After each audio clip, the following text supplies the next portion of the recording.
ի ուրախություն մեզ բոլորից կարելի է նշել, որ 2010 թվականի այս 11 ամիսների ընթացքում ճիշտ է դանդաղ, բայց աշխատաշուկայի ցուցանիշները եւ առաջարկի եւ պահանջարկի մասով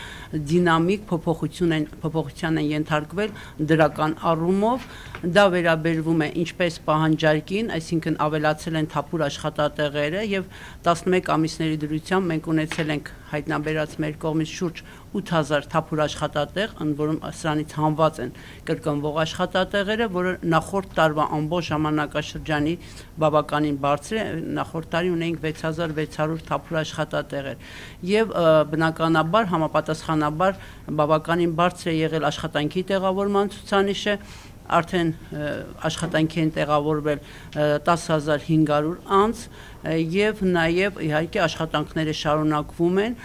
եւ ամենակարևորը, որ տարբեր մասնագիտությունների գծով այս ցուցանիշը բավարարվել է եւ նաեւ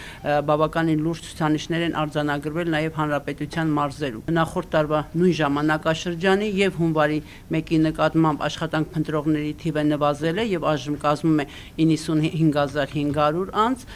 բնականաբար նվազել է նաեւ գործազուրկների թիվը եւ կազմում է շուրջ 83000։ Հատկապես մասնագիտական ուսուցման ծրագրերի մասով մենք ունեցել ենք դրական տեղաշարժեր, պետական ծրագրերով նախատեսված ցուցանիշները կատարվել են 105%-ով եւ նաեւ ՄԱԿ-ի զարգացման ծրագրի աջակցությամբ հատկապես գյուղաբնակ երիտասարդների համար շուրջ 400 անձանց համար կազմակերպվել է մասնագիտական ուսուցման ծրագրեր, 50%-ից ավելին արդեն աշխատում են համապատասխան աշխատանքային պայմանագրերով եւ ծրագիրը հաշվի առնելով, որ այն նաև մոնիթորինգային ցուցանիշները բավականին դրական են արձանագրվել, ՄԱԿ-ի զարգացման ծրագիրը նախատեսում է 2011 թվականին այս ծրագիրը նույնպես շարունակել։ Կարևոր է այն, որ եւ աշխատանքի տեղավորվածների եւ նաեւ ակտիվ ծրագրերում ընդգրկվածներից կեսից ավելին երիտասարդներ են, որովհետեւ մենք նաեւ լուրջ հիմնախնդիրներ ունենք երիտասարդների աշխատանքային ինտեգրացման ուղղությամբ։ Իհարկե նաեւ նախատեսվում են օրեսդրական լուրջ փոփոխություններ գյուղական երիտասարդների համար, նախատեսվում է անկախ նրանց գործազուրկի կարգավիճակ չստանալու հանգամանքից ընդգրկել մասնագիտական ուսուցման, այո,